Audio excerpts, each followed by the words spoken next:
Hey everybody, I'm Donna the Billionaire.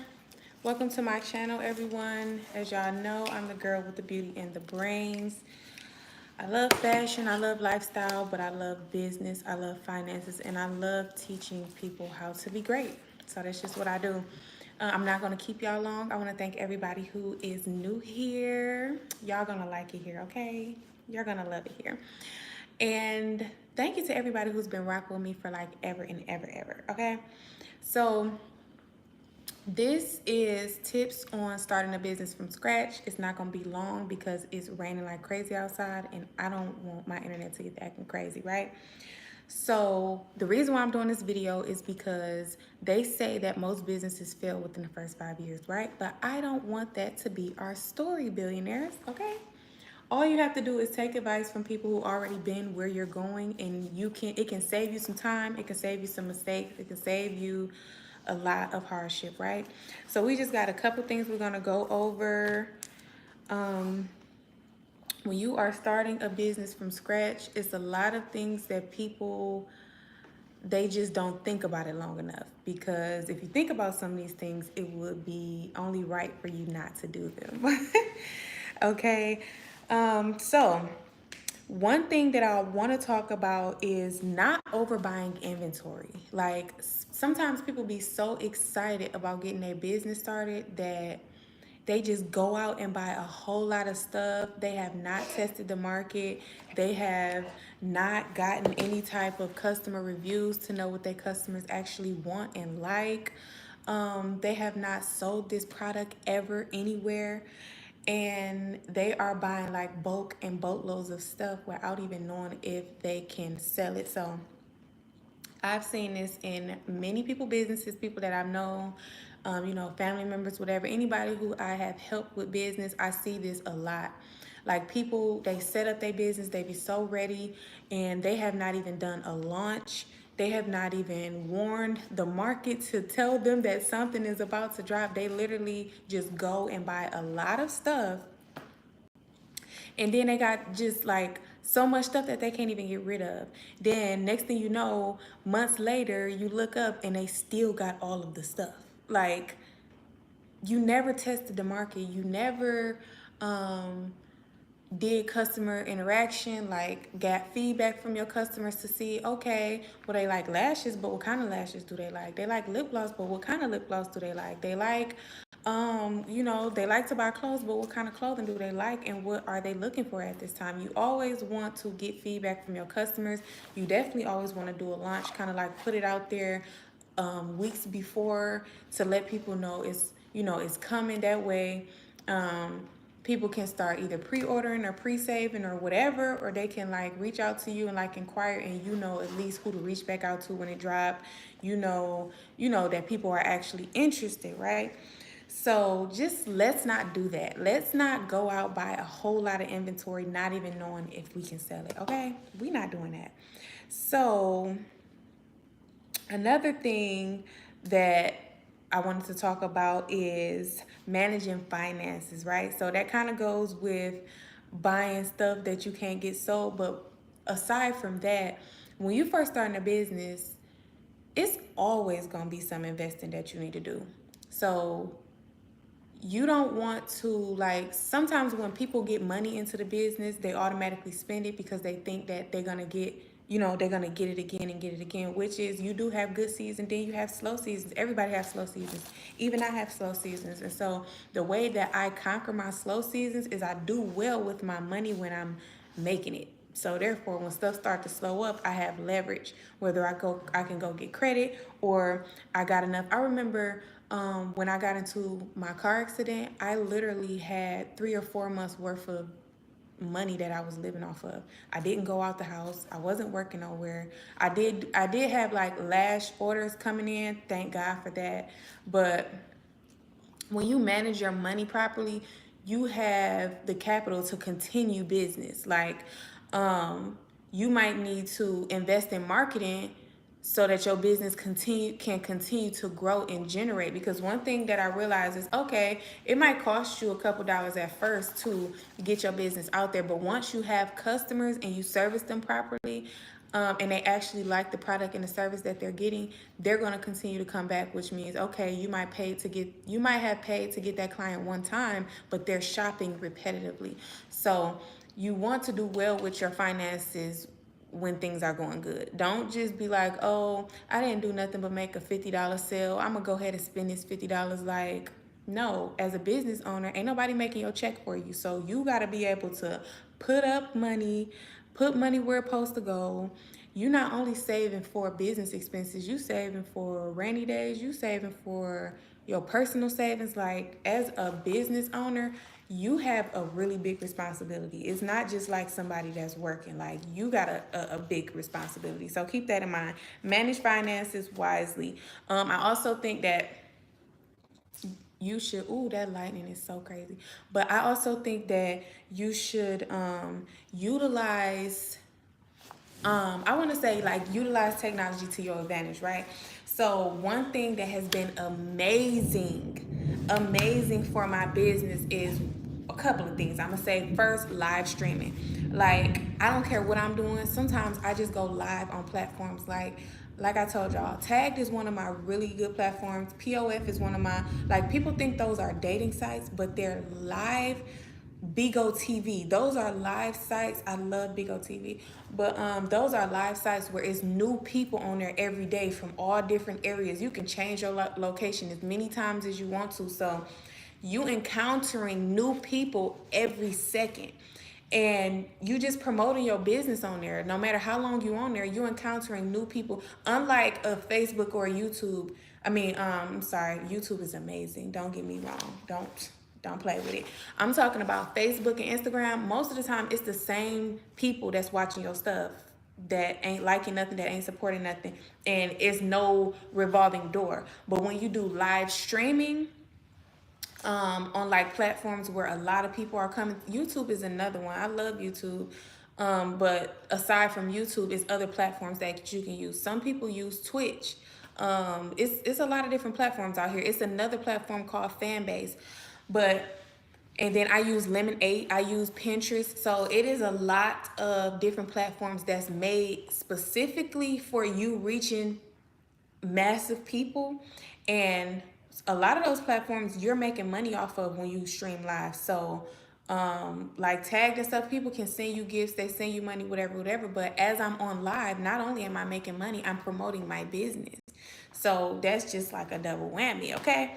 So I love live stream. I think that you should use technology to your advantage. Another thing is Chat GPT. I know y'all tired of hearing that, but when I say it makes my workload so much lighter, when I'm writing emails to my customers, when I'm writing like ad copies, when I'm doing keyword searches, when I am writing like sponsor decks and stuff like that, I'm an effective communicator. I've been a writer for like my entire life. I love writing. The only thing I don't use no Chat GPT for is like writing my books and stuff, because it gotta come from the heart. You know, we gotta relate.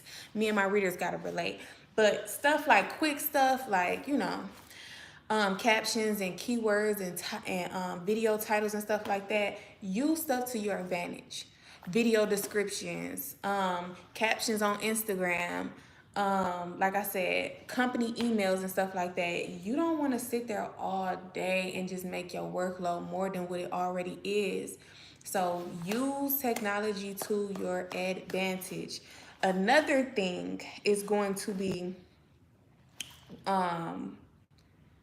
overbuying inventory. Don't think it's only one way to do everything. It is always innovation you can do. It's always new strategies, new marketing tips. It's always new things. Don't look at how somebody else doing their business and think this the only way for you to do your business. Like, oh, people are making their videos like this, I need to make my videos like that. Like, nah, be creative, but also know your audience, right?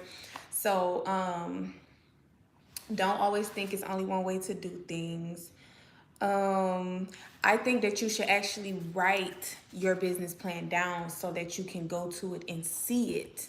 Like, I write down, I write down what marketing I'm finna do. I write down what specials, what deals I'm about to put out. I write out like everything that I'm doing, what platforms that I'm gonna promote it on.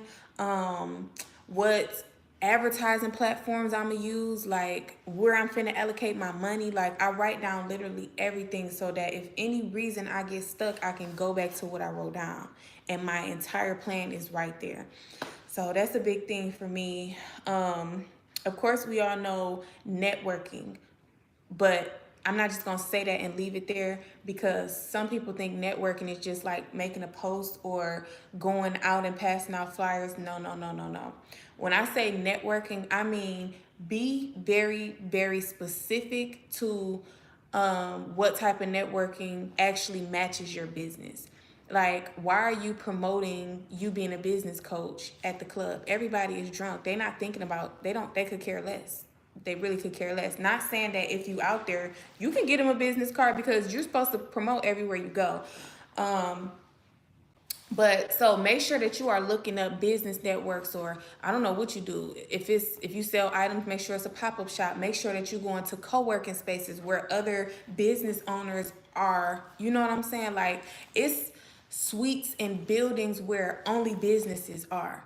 And maybe these businesses need what you have. You know what I'm saying? You might go in there and get a contract for the whole entire property. You know what I'm saying? Like, you just never know. So make sure that you looking up events, you keeping your eyes open for events. These Facebook groups is not around for no reason. Eventbrite is not around for no reason.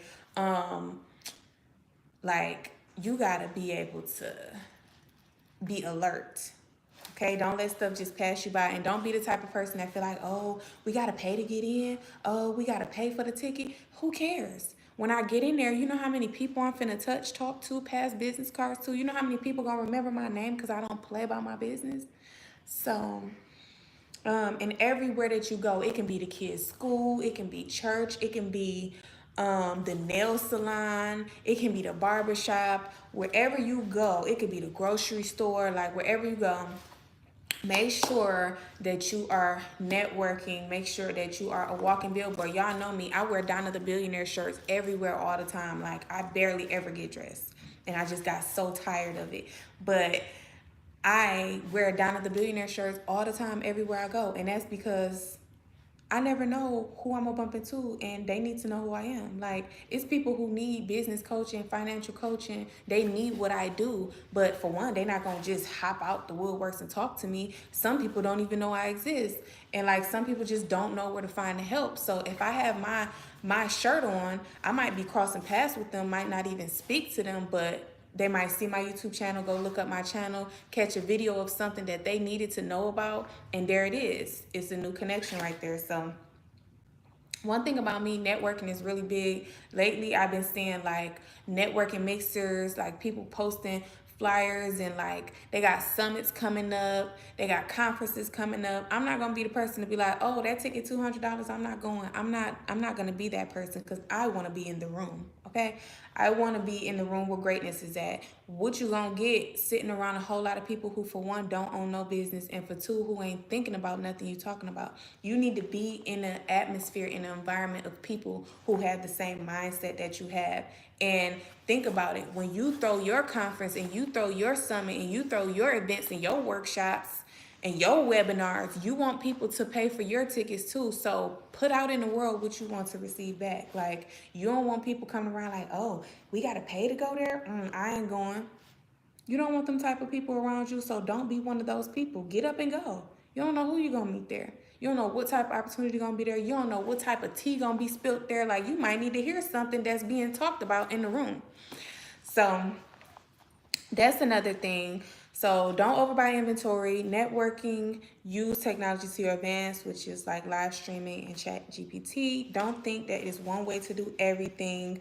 Write down your business plans, manage your finances, and strategic marketing. Like I said, you have to be strategic in what you're doing. Like, you have to literally know your audience to a T. Just because you servicing women don't mean you know your I know my audience is all for women. Okay, what type of women? Is it for married women? Is it for single moms? Is it for work from home moms? Is it for, like, you have to really, people be saying know your niche. Yeah, like, that's cool, but you have to know the people so that you can know what they like to see. If your content is for fashion or for the beauty industry, you got to know what they like to see. They like to see glam. They like to see like fashion. They like to see sparkly stuff. Like the aesthetic is different for beauty and fashion, but then if you go for like if you market to work at home moms, you got to know. You need to talk to them about passive income. You need to talk to them about investments. You need to talk to them about digital streams of income. You need to talk to them about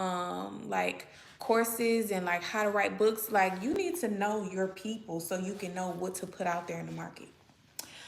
So, yeah. Period, poo. So that was all I have for y'all tonight. I love y'all. Thanks for supporting my channel. Y'all, tap into the Patreon Trendsetters on the Go podcast. And y'all also can inquire about my books. I have Stretch the Money available with author signed copies that I can actually ship directly to you. And I have Stretch the Money, which is my urban novel. It's like a hood book. So if y'all into that type of stuff, definitely inquire about that. I will sign it and ship it to you. So we have the podcast, we have the books. Ladies, if y'all looking for a U.S. lash vendor, that is me. I sell bulk lashes. You don't have to wait 5,000 years for your shipment because I got it on hand. Any business, financial coaching, let me know. If y'all need help getting y'all YouTube monetized, I got monetized in less than a year. I would love to help somebody to have passive income just like I do. And my last thing is trading. If y'all want to learn how to invest, whether it be buying stocks, real estate, crypto, whatever it is, I'm your girl. Get with me. And yeah, if you're looking to start your own tax business, y'all know my tax business been open for 6 years, but everything that I do is from home. Everything that I do is from home. So I have multiple streams, but I work right from my house, or I work from my car, or I work from walking around, meeting people and on my phone. Like that's just what I do. So I'm for the moms who like to make money and spend a lot of time with their kids. I'm for the girlies who want to go from section 8 to 8 figures. Okay, like I came a long way. Okay, a very, very long way. And so my intention is to help other people to become successful just like me. I'm only as successful as the number of people that I help. If I'm not helping nobody become successful, what makes me so successful? Like, no.